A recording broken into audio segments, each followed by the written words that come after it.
Thank you so very much. It's so wonderful to see Rotarians. Nice to see you. It's wonderful to see your little daughter.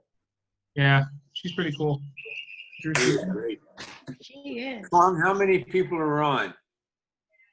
Right now we have 24.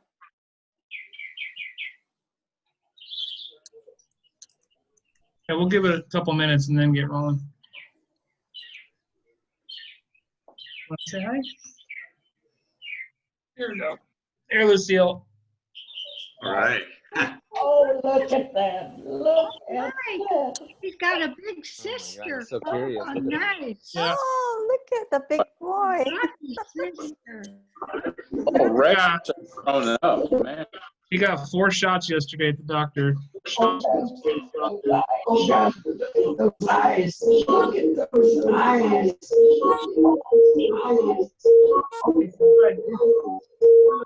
Uh-oh, let me Oh, look just... at his smile.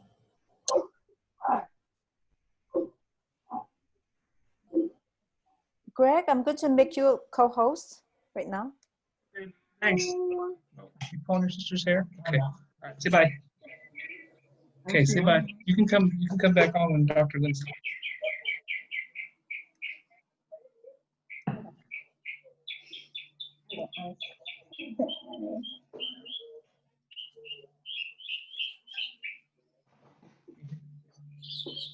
Okay, we can get going. I think we got enough people here. Hello, everybody. Welcome. It's 12:10. Yeah, let's get rolling. Hey, Dr. Lynn. Thanks for joining us.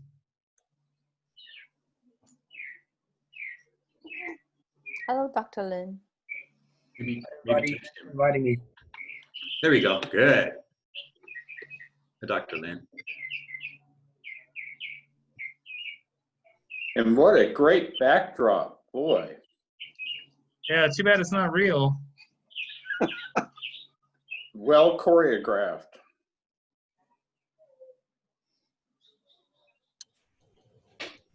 Okay. I'm going to have Paul Broussard do our pledge and invocation and 4-way test if he's Okay. so inclined. Let's start with the 4-way test. Number 1, is it the truth? Number 2, is it fair to all concerned? Number 3, will it build goodwill And better friendships. friendships? And number 4, will it be beneficial to all concerns. Thank you, Paul. Now let's bow our heads in prayer.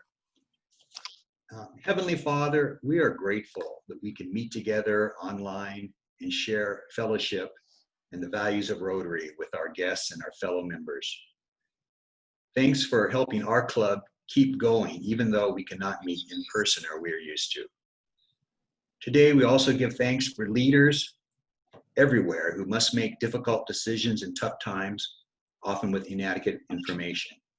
Give them wisdom, encourage and lift them up, and help us Rotarians to be the encouragers and the positive force during difficult times. And when faced with difficult decisions, remind each of us to utilize the 4-way test, which we just recited, the things that for what we think, do, and say. We ask everything in your name. Amen. Amen. Thank you, Paul. Very nice. Finally, we're gonna give a pledge allegiance to the American flag. Great, someone's really good here. I pledge allegiance to the flag Of the United States of America and to the republic for which it stands, one nation, under God, indivisible, with liberty and justice for all. Thank you, Paul. Next on my list. Oh, we've got a video we can show. Let's do the Motor Classic. Let me pull it up here. Let me say just a word before Yeah, that. you go ahead and I'll pull it up. Yeah, the Motor Classic originally would have been last weekend, and so so it's appropriate that we have this film strip now. It is really a film strip from last year, so it's to remind us of what goes on.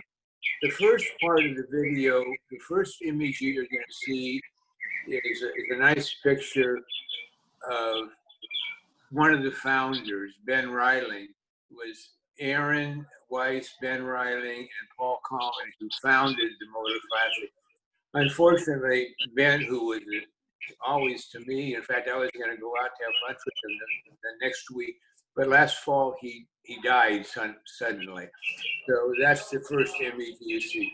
And then there are pictures of the gala event the night before, and then there's the Motor Classic on the Sunday. So it's to remind us all of what we would have been doing last weekend had not we had this delay, and we're looking forward to June of 2021. But I wanted to introduce it with let you know that the first thing you're going to see is Ben Reiling, and he's no longer with us, but he is really a good guy. All right, go ahead with your video. Thanks, Dennis.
That was pretty well done. It was a nice video. Not quite the same as being there, though. Dennis, Dennis, who put that together? There's Aaron put that together, and he's showing it Whoops. around. I think Very it really nice. gives people a feeling about what a big deal the Motor Classic really is, besides all the money that it raises. But it's really a nice show, and he wants to keep showing this to various clubs and people, so because otherwise you forget about things, and it's hard to get an event like the Motor Classic as successful as it was. And it's hard to get these things started up again. And so this is a way to kind of keep it, people to know what a good event it was. And hopefully they'll respond in the future like they have in the past. Yeah. Okay. Well, thanks. Dennis, who put that together? Aaron Walsh did. Oh, he did it? Okay. That's really nice. Okay.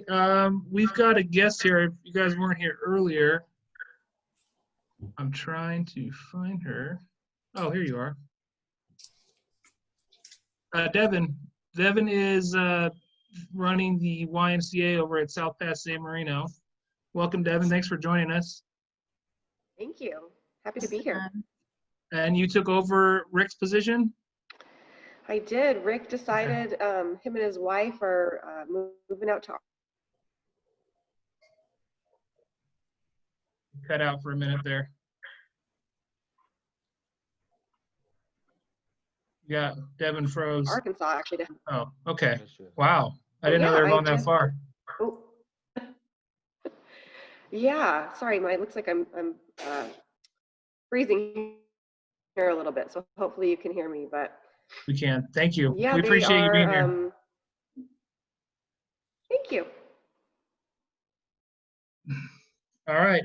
Do we have any committee updates? This is the last chance for the year. Bill Payne, any updates on Global Scholars? Any news? Okay. Denise, any foundation updates? We met our goals and we're in good hands with John Jones. Yeah, I agree. Exceeded the goals. Very good. Okay. Thank you. We don't have Chief Rueda or Encontro here. I know that Andrew Kindler is delivering lunch today to the San Marino Police Department, so he's not on here. So I've got some updates. We had our final board meeting last week, and Aaron's got his board set for next year. They're already getting going on things. The service project that I was trying to get going earlier in the year is the San Marino High Memorial Garden that Taylor Sitsugu was putting together, is funded. We got the check over to the district for $4,100, and they're trying to get to break ground before he leaves for Purdue the end of August. So that's good news, and we'll keep you all posted on when we'll actually be able to maybe pitch in and help. Obviously, social distancing will be administered, but it'd be nice to get out and do some work. Other than that, this is my last regular meeting. I guess I get demoted next week, and it's been awesome. We've been doing Zoom meetings for 3 months now. I think we all adapted pretty well, and it's been fun.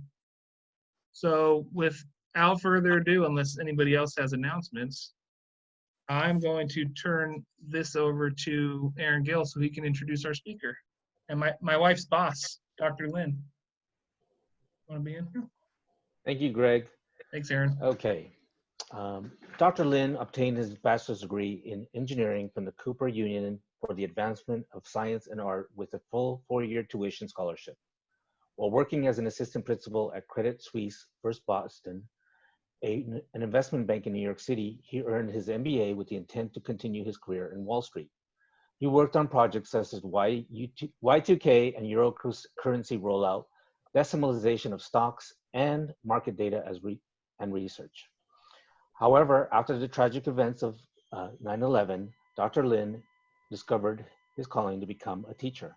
He changed his path and decided to pursue a career in education to make a difference in the world.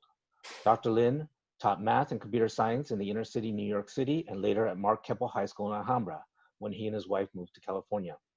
He was the principal at La Rosa Elementary School in Temple City before joining SMUSD District 5 years ago as the assistant principal of Huntington Middle School. In 2016, Dr. Lin became the principal at Carver School. 2 years ago, he finished his doctoral studies in education leadership at Azusa Pacific University. That same year, Carver School was awarded its third Distinguished School Award. San Marino Rotarians, please welcome Dr. Michael Lin. Thank you, Greg and Aaron, for inviting me, and thank you, Aaron, for this wonderful introduction. I want to thank the Rotary Club for hosting this fellowship and for all that you do for our schools and community. I feel very honored to be your guest speaker and was asked to present research that I did a few years ago for my doctoral dissertation. Perhaps I can present the slides from my end with screen share. Let me see if I could do that. No, I can't. We'll give you access to that right now, Dr. Lin. Okay. Oh, there we go. There you go. Awesome, awesome. Okay. Okay, I don't know if you could see my presentation.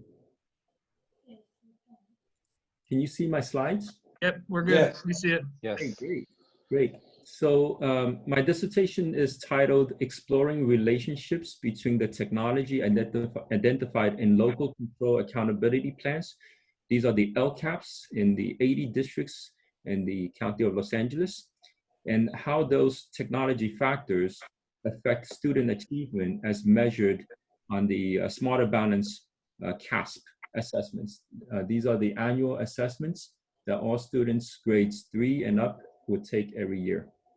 So there were 3 research questions. The first one was, what technology-specific factors exist in school district LCAP plans? And do computer devices used school affect the percentage of students meeting state standards? And the state standards are met on the CASP assessments each year in grades 3 and up. And also, which computer device has the greatest positive effect on student achievement as measured on state assessments? And so literature review, that's really the bulk of chapter 2. And basically that's about 100 pages of writing, summarizing existing literature. And basically, I'm not going to bore you with this. There are 3 main categories. One is technology is an integral part of the Common Core state standards. A lot of research has been done, and Common Core state standards is technology heavy. Also, what are the motivational factors of technology to teacher and student success? And there's also research that's not original that I'm introducing. And there's also SAMRA and DOK. I'm going to spend some time on SAMRA and DOK, depth of knowledge, and what SAMRA stands for. Okay, so let me see. So SAMRA, okay. You can see the slide okay, right? All right, let me make sure. So, can you see this okay? Dr. Lin, it's only on the same one, research questions. It's not on SAMRA. I think you have to present. If you present, it'll go. Okay, let me try that. All right, how do I do? Here we go. Can you see that okay? Yeah. Are you still on slide 1? Slide 2. Okay. Let me see. How do I see what you're seeing? I can't, right? No, I can't see what you see. What slide are you seeing right now? We're on slide 2. Slide 2? I think up in the Research top questions. right, you can Research hit present. questions. If you hit present on the upper right, Yeah, I'm presenting right now. I would say exit. Sometimes it's, oh, somebody says click on view. Click on view. Somebody, where's view? Okay. Let me exit out of it, out of this. Did present, it didn't work. Your screen is paused. Why is it paused? Okay, how about now? Why is the screen paused? Okay. If you want to just exit and then come back in, sometimes I have trouble. It could be a loading on your end. Here we go. We're on slide 3 and 4 now. Okay, so that works, right? Okay. There we go. All right, perfect, perfect. Some Thanks, Gilda. there. Okay, thanks. Okay, here we go. So Samra. Okay, so there's Samra and there's a DOK. So let me talk about DOK real quick. In Webb's depth of knowledge, there are 4 levels, from recalling information level 1 to applying knowledge and skills in level 2, to strategic thinking level 3, and finally to extensive thinking in level 4. So similarly, SAMRA also has 4 levels. SAMRA stands for substitution, augmentation, modification, and redefinition. The first 2 are about technology being used to enhance teaching and learning, and the last 2 are about technology being used to transform teaching and learning. So substitution is the first step in the redefining of instruction. Instructional technology acts as a direct tool without any functional change to the lesson. For example, the teacher directs the student to use Google Earth instead of using an atlas on paper. So augmentation, the next level, is the second step in the digitally enhanced instruction. In this phase, instructional technology provides functional improvement to the lesson. For example, the teacher instructs students to use Google Earth to measure the distance between 2 places on the map. Okay, there's also panning, there's zooming, rotating that you cannot do on a typical sheet of paper, especially with zooming. And the modification step begins to transform the lesson. Now, modification occurs when instructional technology allows for significant redesign of the project or task in the lesson. For example, the class would be instructed to use Google Earth layers to research locations on a map. And these layers of data may include volcanoes and terrains, names of businesses and population demographics, as well as 3D views of buildings and geographic features. Now, we just cannot do that on a typical printed map on paper. And finally, during the redefinition phase, instructional technology allows for the creation of new tasks and projects that were previously inconceivable within a traditional lesson. And sticking with the same example with Google Earth, the teacher has students use Google Earth to create narrated guided tours of a location, which they can then share online with other students. In this phase, students are creative content producers while mastering knowledge and skills in the process of creating a product. So SAMRA can also be applied to English language arts and math. So in reading, substitution can begin with reading a novel using ebooks. And augmentation at the next level is reading a novel using ebooks while accessing an online dictionary, for example, or highlighting and annotating passages and taking notes. Transformational learning happens in modification when students collaborate, for example, using Google Docs to summarize a chapter, write a script, and using an audio recording software to create a podcast and of a summary to share with the group. And finally, in redefinition, students can connect with the author online, tweet from a character's perspective, use maps to track the movement of characters in the story, and etc. Now, SAMRA can also be applied in math.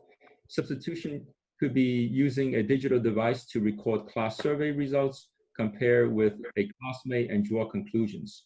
Augmentation enhances this further in that the student can use a spreadsheet to record class survey results and generate graph to visually compare data with classmates and draw conclusions. Transformation happens in the modification phase. Students can email a survey to community members and other local businesses to gather and compare data, generate graphs, and draw conclusions. And finally, in the redefinition phase, students can post a survey online to gather responses from a global audience, compare that data, generate graphs, and draw conclusions and share results, allowing for feedback from a global audience. And so this cartoon here is what I found on Google Images earlier today, and I thought, hey, this actually summarizes much better than what Dr. Puentedura did in his research. So it's basically a four-phase level. It captures what students can do with technology from a enhancement perspective all the way to a transformational perspective. So what my research and the contribution that I made in my dissertation, basically the role of technology in Common Core state standards exists, and that students are expected to use technology, including the internet, to produce and publish writing and to interact and collaborate with others. Students are expected to make strategic use of digital media and visual displays of data to express information and enhance understanding of presentations. And each grade level, after another, is expected to be able to perform more and more sophisticated work that requires technology. So in some sense, Common Core state standards must comply with the SAMRA model of teaching and learning.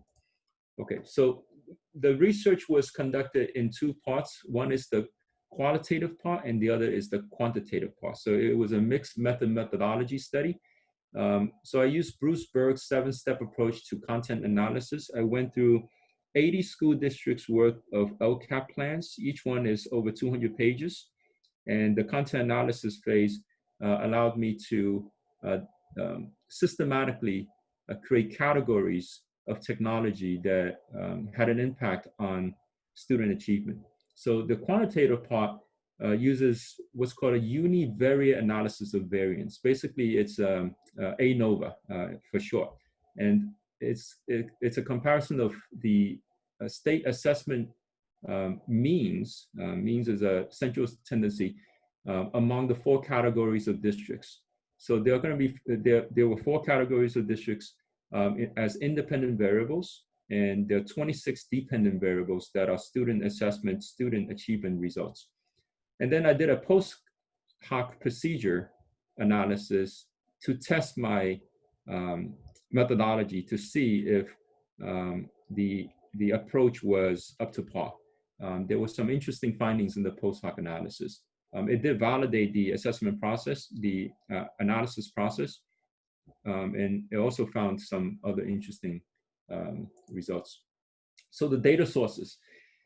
Qualitative, the data were from the County of Los Angeles, the 80 school districts. The county does a good job posting the LCAP plans. Each district is required to have an LCAP plan each year as one of the criteria for LCFF funding. This is the principal apportionment that school districts receive each year in the state of California. So 80 school districts, each LCAP is over 200 pages. And then the quantitative is the CASP results. These are the research files right there. You could click on that. And it was the 2015 LCAP plans and 2016 CASP results. The CASP results data were over 600,000 student test scores. It took me a few months to gather all that information and then aggregate it into the quantitative piece of this study. All right, content analysis. So I performed a 7-step content analysis using the Bruce Berg's approach to content analysis after reading through the 80 school districts LCAP plans multiple times, combing through for coding and for results. And I found 4 exhaustive categories of school districts that identified in their LCAPs that increased student achievement. So the 4 categories, these are the 4 independent variables. There are the districts with no iPads and no Chromebooks. So we have districts like this. We also have iPads. We also have districts that only have iPads. And we have districts that have only Chromebooks. And there are districts with Chromebooks and iPads. So I'll tell you later if you want to find out what San Marino Unified School District has, which category we belong to. It's interesting how it kind of explains, it adds, it kind of validates the findings in the study.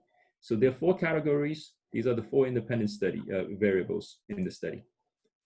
Okay, so the variables in the quantitative analysis, the one-way ANOVA, there is one independent grouping variable, and we're talking about the grouping in those 4 areas.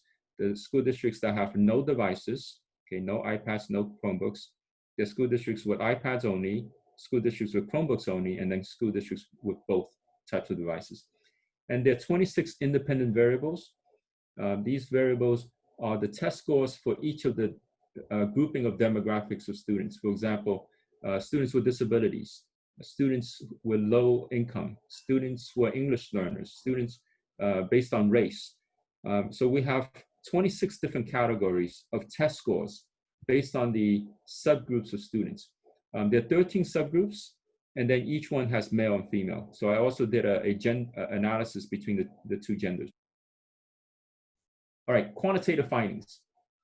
So school districts, this was kind of interesting in that the results didn't meet the hypothesis. The hypothesis was there was going to be no effect, right?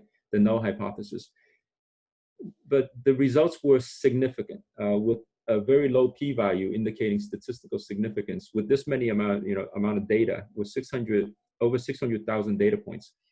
And so the findings were three parts. School districts that identified Chromebooks in their 2015 LCAP plans are observed to have higher percentage of students proficient in the 2016 CASP than districts that did not identify Chromebooks in the 2015 LCAP plans. So having Chromebooks, districts that have Chromebooks, the students did better. Okay, so it kind of defeats the null hypothesis of having no impact, right? So, but then it's also kind of intuitive, given that if you invest in Chromebooks, you should get a return in terms of student achievement. Okay, the next part is school districts that have identified iPads. These are the iPad-only school districts. They scored lower than school districts with Chromebooks. Okay, so is it causal? What is it? This is correlational. So districts with iPads, they didn't perform as well as districts with Chromebooks. Okay, and next, of the four groups of districts, school districts that identified having both Chromebooks and iPads have a general association of the highest students' achievement as measured by 2016. So having both types of technologies, iPads and Chromebooks, they did the best. All right, let me show you what this looks like graphically.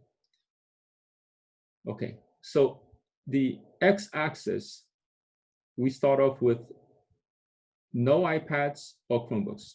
So this, I don't know if you could see my mouse move, but so the first point right there are districts without anything, no iPads, no Chromebooks.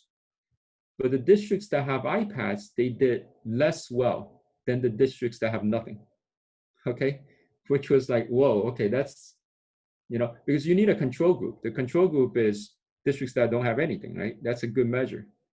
Okay, and this is for language arts. Let me flip to math. Same thing for math. Holy cow, what happened there? So I thought maybe it was a fluke, right?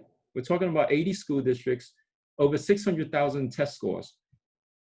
Same thing for math. There was a statistical significant reduction or associated reduction in test scores for districts that just have iPads, right? As opposed to with no iPads.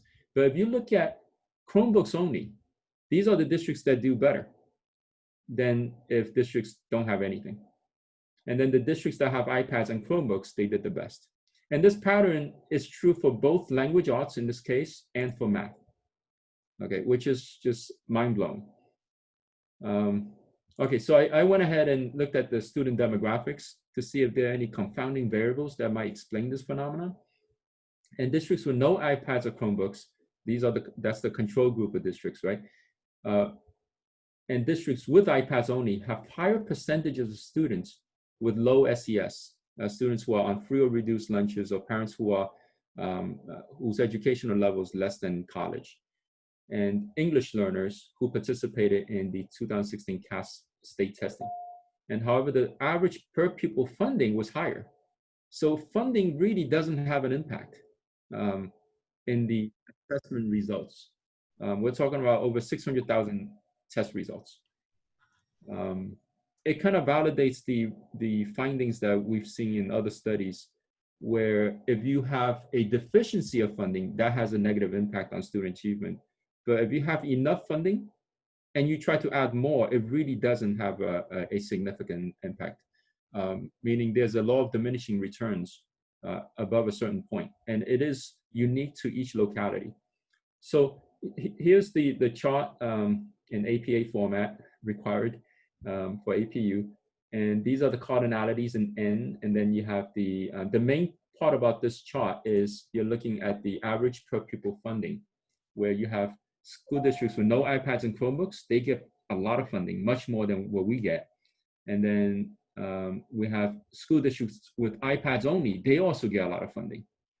For school districts that get Chromebooks only, they're not as well funded. And then San Marino Unified School District is a district that has both iPads and Chromebooks. So that kind of explains these two charts where we actually are up here. I don't know if it's because of Chromebooks or iPads, it's a correlation. There is an association. I wouldn't say it's causal. It's really hard to prove causality here. Okay, so that's that. And then conclusion, so districts with different devices, iPads and Chromebooks, have different CASP test scores. School districts that cited Chromebooks in their LCAPs correlated with higher mean test scores on the CASP than those with iPads. Districts with iPads have lower SES.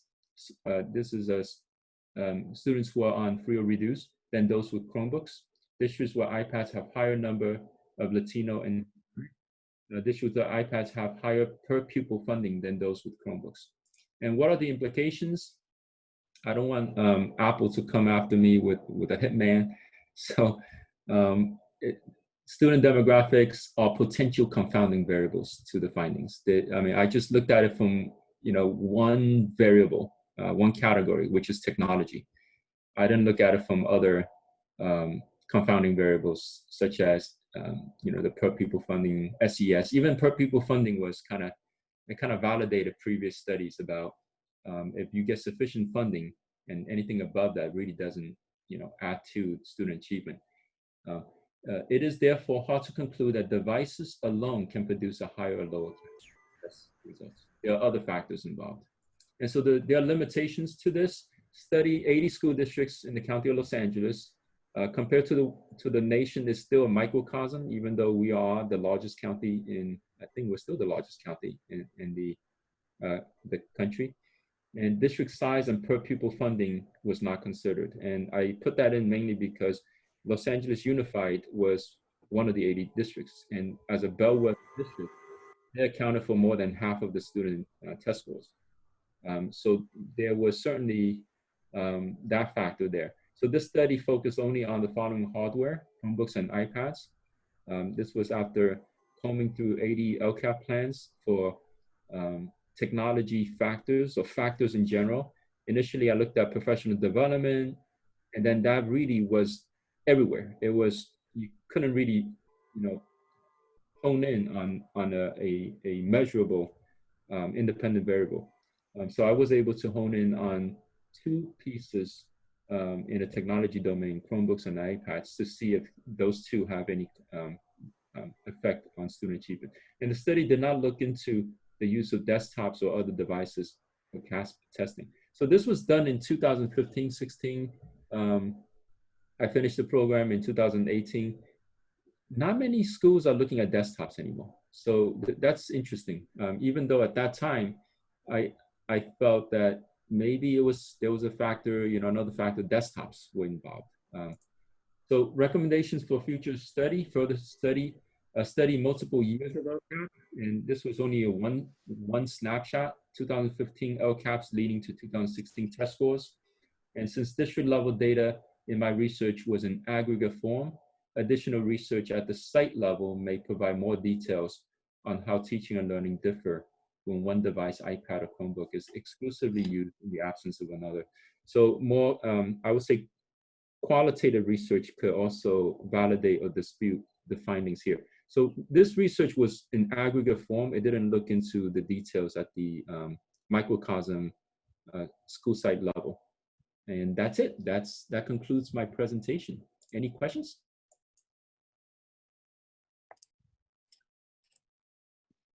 Dr. Lin, thank you. What inspired you to conduct this study? Well, the interest at that time was we were looking at LCFF as a new funding formula, a new funding model, and then LCAP being one of the requirements. We were phasing into a new system, a new way of accountability. And so looking at student achievement, I mean, the term accountability is about student achievement. If we're going to put in money, and if we're going to ask the community to raise money for technology, I mean, the question is, how are students benefiting other than, yeah, we see it, students enjoy technology, right? How are students benefiting? I mean, what's a good way to measure their accountability? Well, the state has a wonderful way of measuring it. It's the CAS test scores.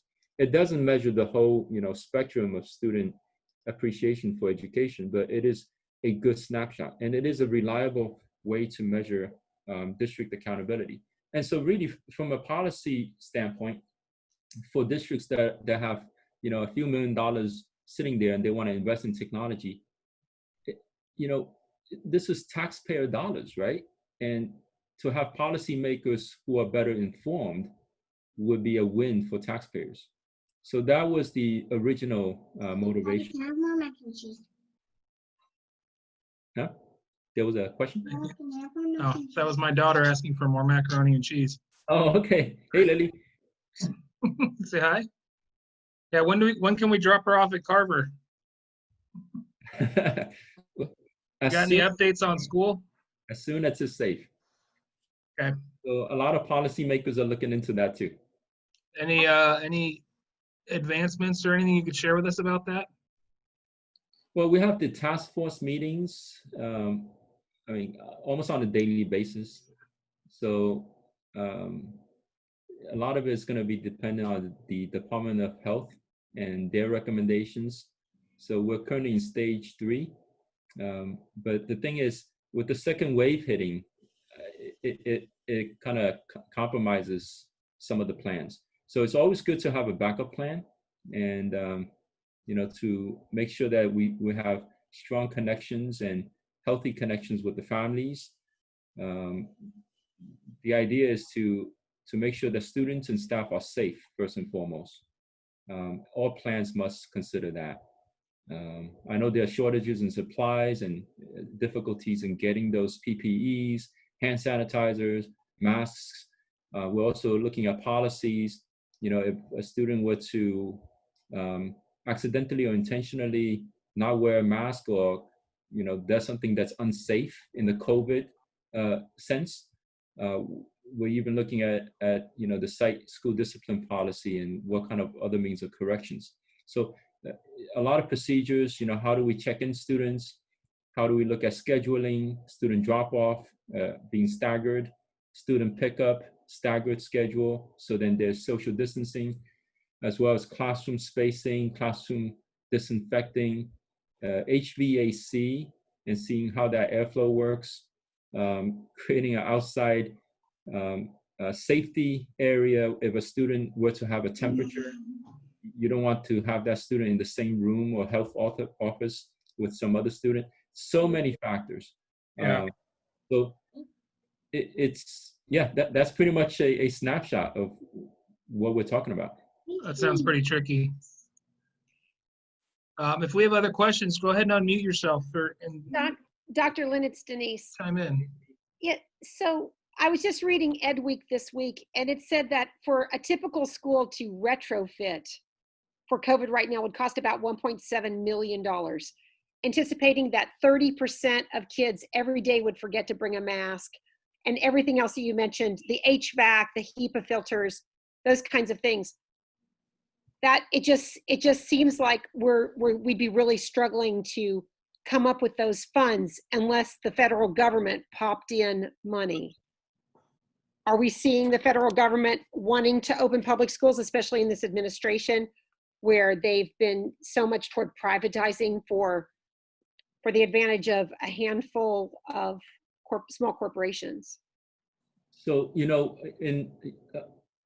I don't know if you know this, but our finance department, accounting department, they're short in staff, but they're working above and beyond their hours in terms of applying for SB 117, which is it's money that the state will give us ahead of time so we could spend that. They're also applying for FEMA, which is, I think, $131,000. That's a reimbursable amount. So we have to purchase something and then we seek reimbursement. There's also the CARES Act, which is federal. So FEMA and CARES are federal. CARES is money that the federal government will give us. CARES was already passed, right? I mean, I think we got our stimulus checks. So school districts also get that money. I forget the exact amount for CARES, but that's a one-time grant that we receive the money, we spend the money, we don't have to seek reimbursement.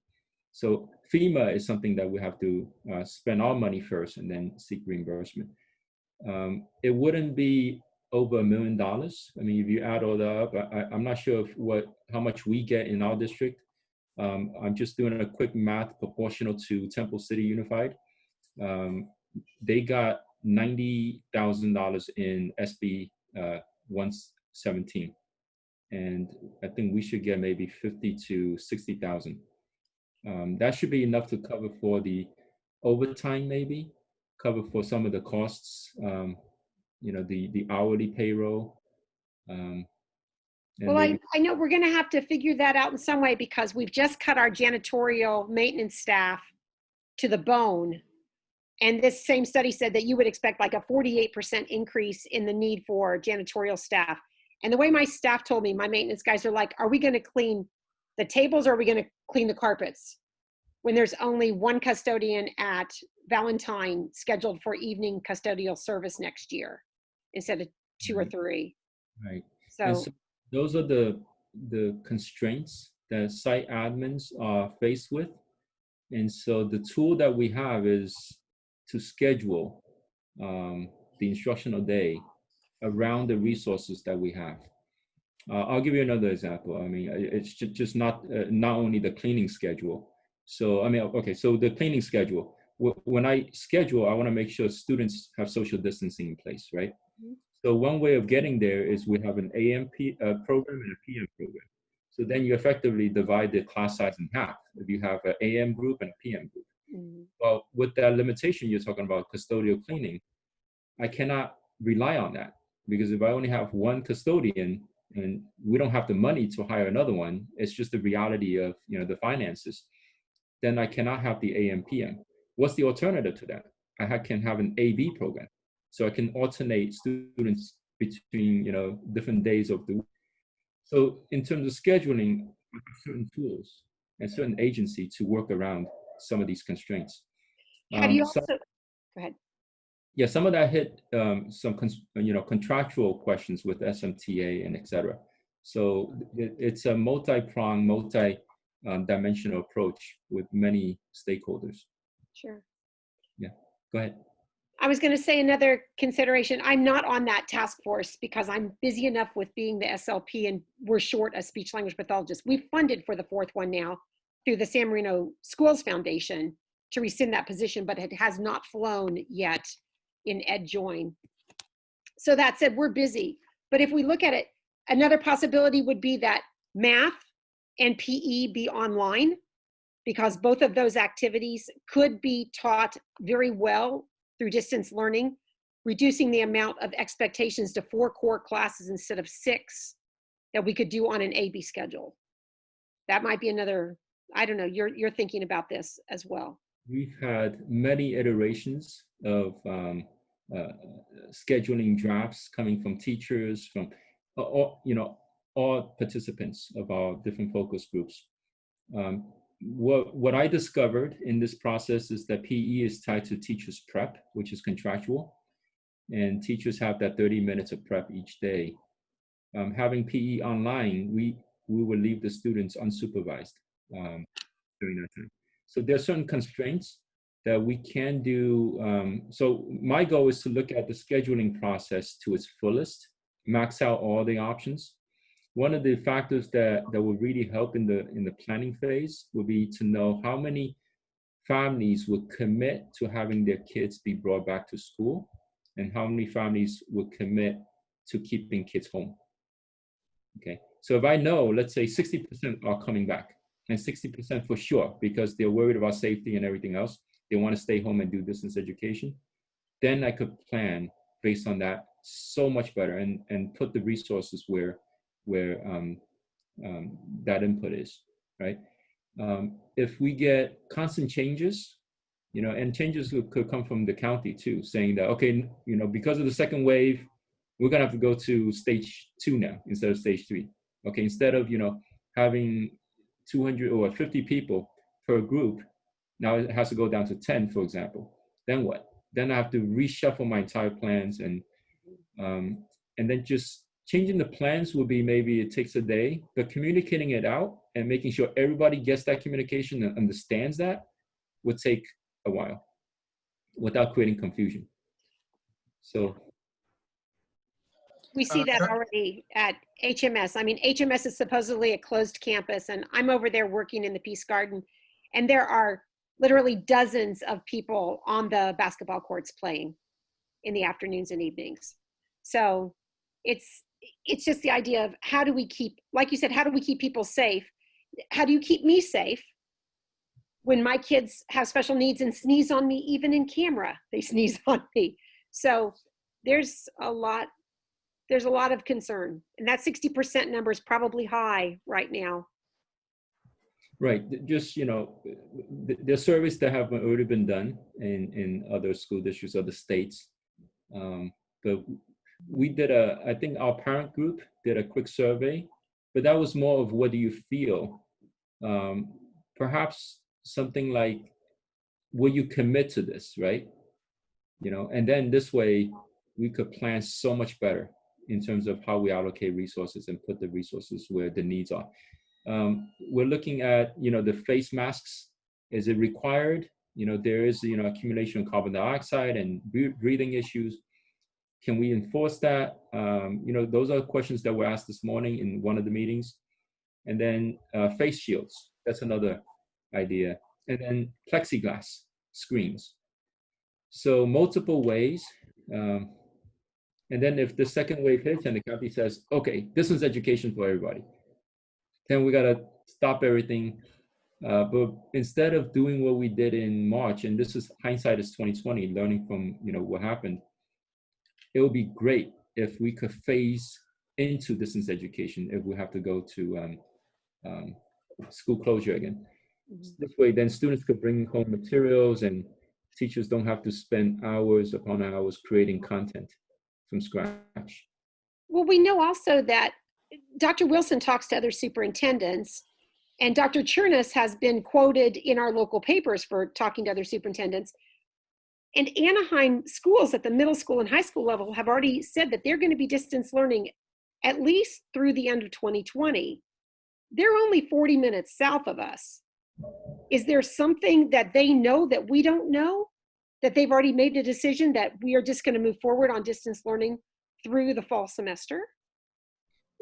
You're going to see that each district is different, each community is different, and our parents are doing a survey, and the survey results are going to be shared, I think, this afternoon. And then next Tuesday's board meeting is when the task force is going to present to the school board. It should be based on data. Each district is different. Palos Verdes may have a different set of needs. I wouldn't say that we have the same exact needs. So I would say the student demographics and the family demographics, we have to make sure that the needs, unique needs of each community is met. So maybe they have data that tells them that that's what's best for them. We are gathering data here. I think that the one thing that we always have to remember, because I'm a member of special education, and we have been told many times that we are expensive for the district, is how do we prevent ourselves from being sued?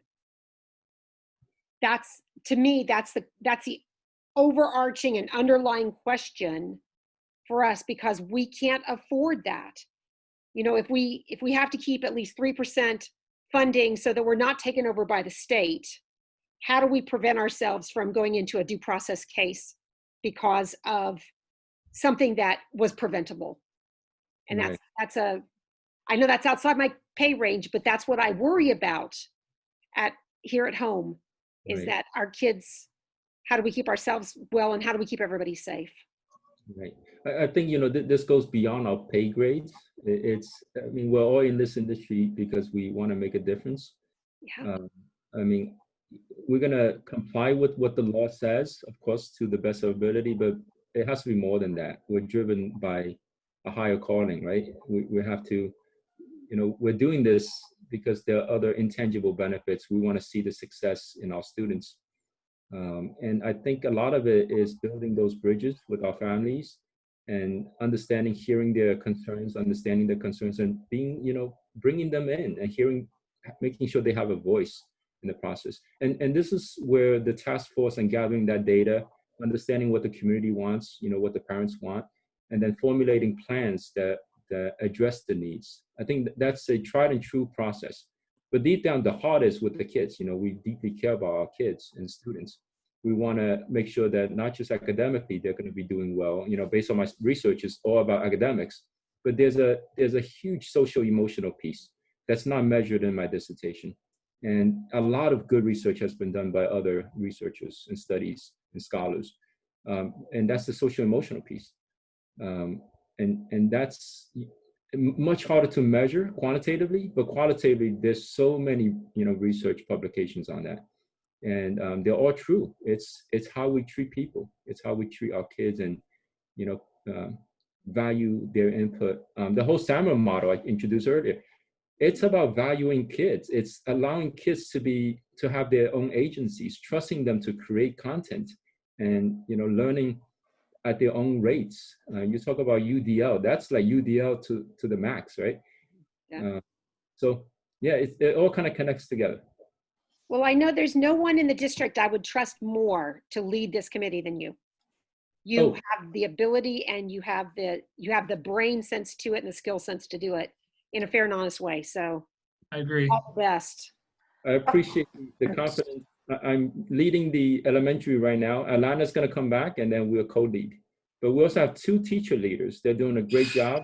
Danielle Blashley is going to present on behalf of the committee, elementary committee later. But Dr. Wilson leads the entire task force. There's so many different committees, Dr. Lin, thank you so much. I like to come back and talk about your presentation. And it's very interesting how you make a comparison with the iPad and the Chromebooks, because we do have a mini grant program that we fund up to $40,000 to the San Marino School District to use it for classroom projects. So our mini grant, we always get application that teachers are asking for iPads. And we kind of at one time would like to refrain from giving the iPads because we feel like the projects is supposed to be innovative through various kind of projects instead of just relying on just one device. So I think your study can really help us a lot too with the mini grant program that we have. I would recommend not citing this research because my research is aggregate, county-wide.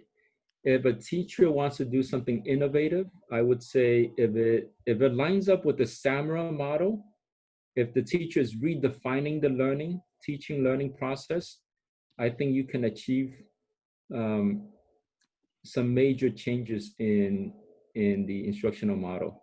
So my hesitation would be if you're granting a whole classroom set of iPads, that's where, cite my research. That's where the questions, there are going to be a lot of questions. If you're going to grant, donate money towards a whole class set, what is the teacher, how are you going to deliver instruction? Just ask those deep questions, right? But if a teacher wants one iPad, I could see some values in that. There's qualitative research done in surveys and where one iPad for the teacher.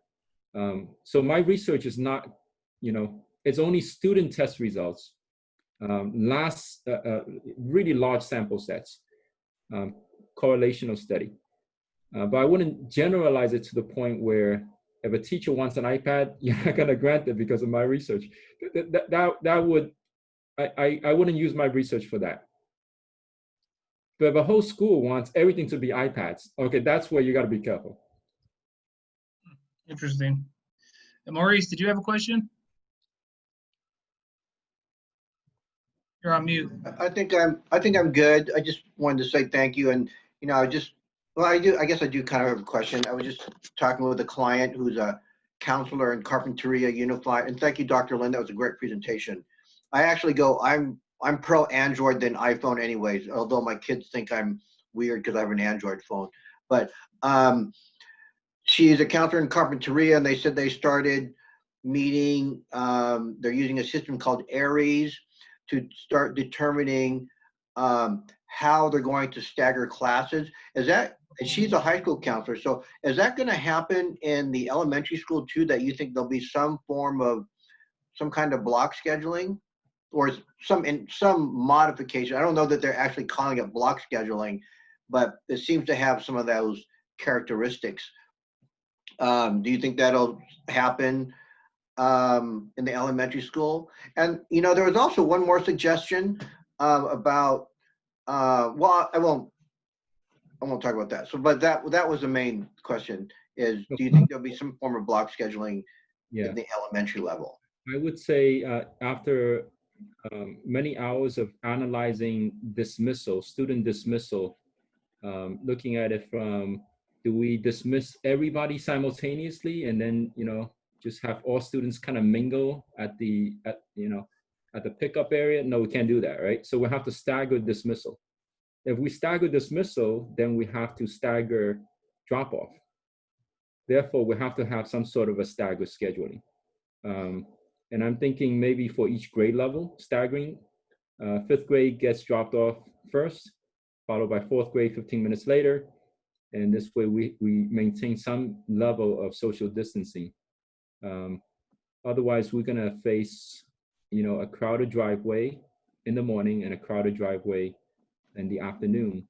Not so much because the cars are, creating traffic, but because students are gonna be just, on top of each other. Do you think they'll ever consider something like, I'll just have this comment remain anonymous who brought it up, but was that Carver might one day be like K through 3, Valentine would be 4 through 5, to kind of, to reduce some of the numbers, and then to kind of reduce some of the rivalry there is between the two schools, which I actually kind of liked because I was a Valentine parent. We threw a better Valentine parent party, in my opinion. That's my humble opinion. But do you think that ever might be with the reduction in enrollment? Do you think we might trend that way? I see a lot. I don't mean to put you out of a job, so that's why I'm not suggesting that. Well, I see a lot of cooperation between the two schools because my daughters went through Valentine. Okay. So I learned a lot of great lessons, Colleen's battle scars, and we had really great collaboration. I look forward to a lot of good time and learning from Alana. She's a very experienced educator. In terms of the primary grade levels, and then you have the intermediate grade levels leading up to middle school. I think that idea was explored years ago with the community, and at that time, the community was not in favor of having the schools do it in those grade levels, differentiating and specializing in those grade levels. But there's a school, there are 2 schools in Temple City, La Rosa Elementary. I was principal there for 5 years. That is a TK through 3rd grade school. And we have Cloverly is grades 4, 5, and 6. So it's one of 2 schools. Actually, Temple City, having those 2 schools, is one of 2 districts in the county of 80 school districts that have this setup. So most of the schools in the county are elementary, meaning TK through 5th or TK through 6th. And then in Alhambra is kindergarten through 8th grade. So they actually incorporate middle school. So it is something that of course has to be considered and explored at the school board level, based on input from the community. Interesting. Wouldn't it also save money though? Let's say that you only need to open up you have 4 new students at a school. So instead of having to open a brand new classroom and hire another teacher at $130,000, you can absorb that into a pre-K class or a grade 2 class. That's something that sometimes I understand the importance of listening to the community, but we also have to listen to the community when they say they didn't pass our bond measure. And what do we need to do that helps us effectively save money while providing the best quality of care? Continuity would be far better, because you would have all the first grade teachers in the district on the same game page. They'd all be coaching from the same place. You would see, you would have that expertise all in one space. Maybe Alhambra is the leader in this idea, and maybe we need to take a look at how effective they were. Mhm. Alhambra does the kindergarten through 8th. I'm With it. sorry, TC? Temple City has only one school, so they have Longden School has 1,000 students. That's TK through 6th grade.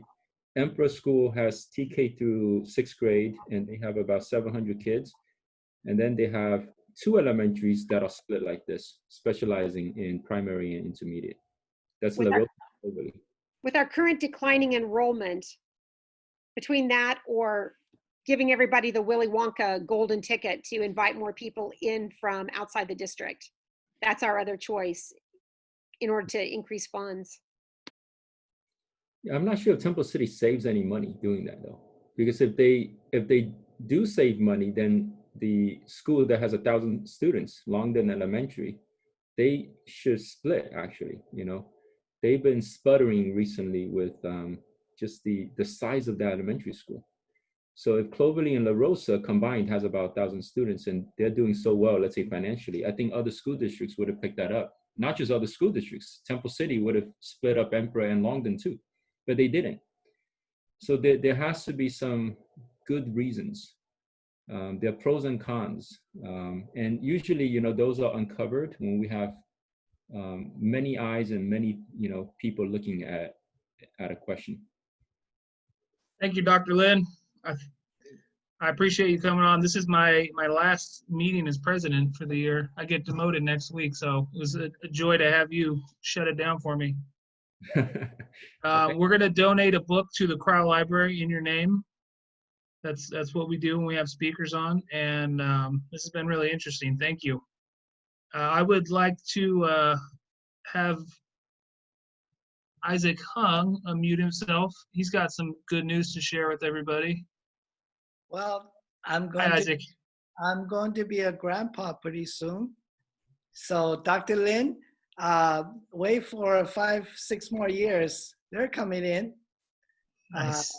We're expecting 2 this year, so that's going to be fun. Congratulations. Thank you. Congratulations, Isaac. Very exciting. Okay, Chief Oretta, do you want to get on and give us an update? Are you there?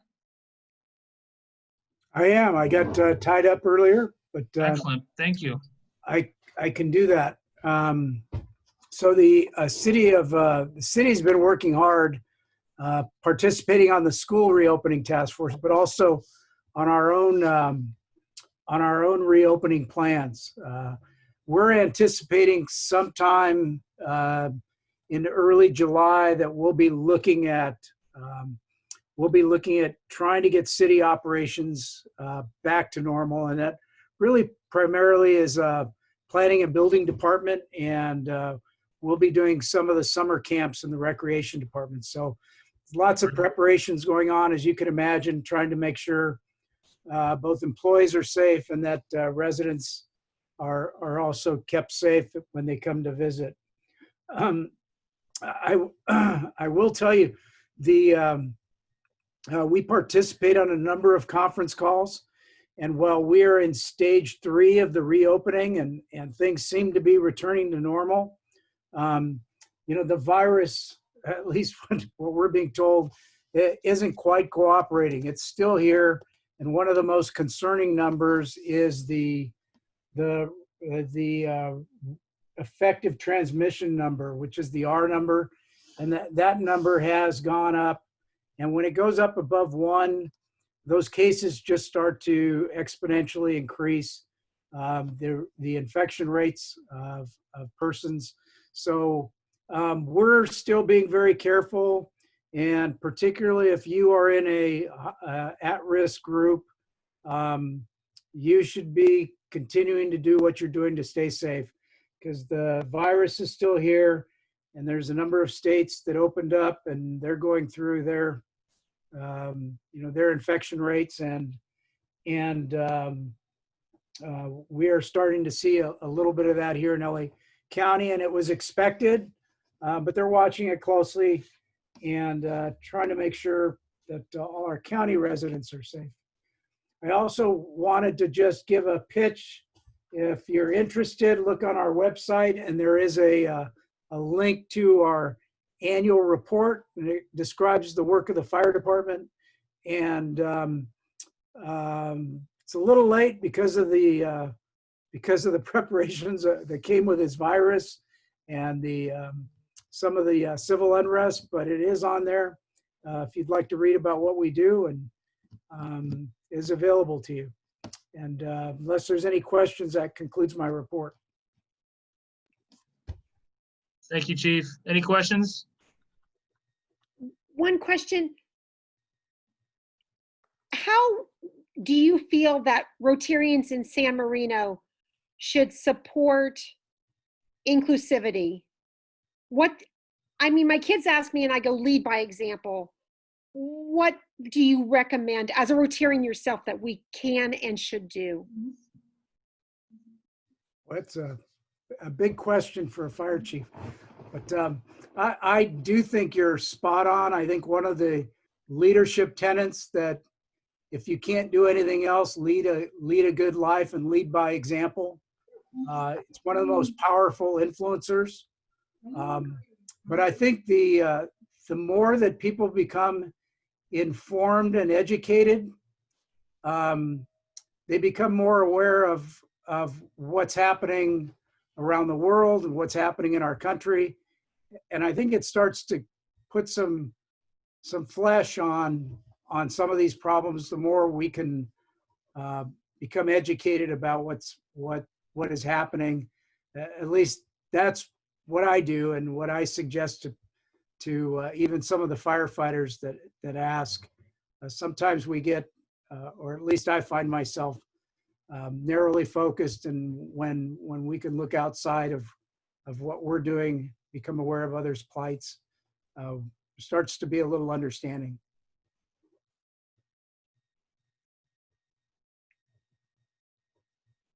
Any other questions? I think that's it. Chief, thank you very much. We really appreciate it. Okay, Dr. Lynn, thanks again. I'm gonna adjourn this meeting. It's almost 1:30. I have a quick announcement. Yes. I have a quick announcement. Yes. Hi, everyone. Make sure you attend next week's The Emotion Party. It's the first virtual party in a club, and we have a very small committee of 3 people working on it. Me, Gilda, and Aaron, due to the very limited resources right now we have. But we have a group of players. So the players, you know who you are. Please stay back after this meeting, and we can discuss and do a test run. So that's it. Please ask people to attend next week, and our President Greg can take a rest, and next week he will just sit back and enjoy. And make sure you have your beer mug, because we want to drink beer with him. Nice. At our home, and it's safe to drink beer in front of Zoom to give him a big toast. Okay. Thanks, Mom. Good. Looking forward to it. All right, everybody. Have a lovely day. Thanks for joining us, and we'll see you next week. Devin, thanks for joining us too. Thank you so much. Thanks, guys. Thank you. Welcome, Yvonne. Bye. Devin.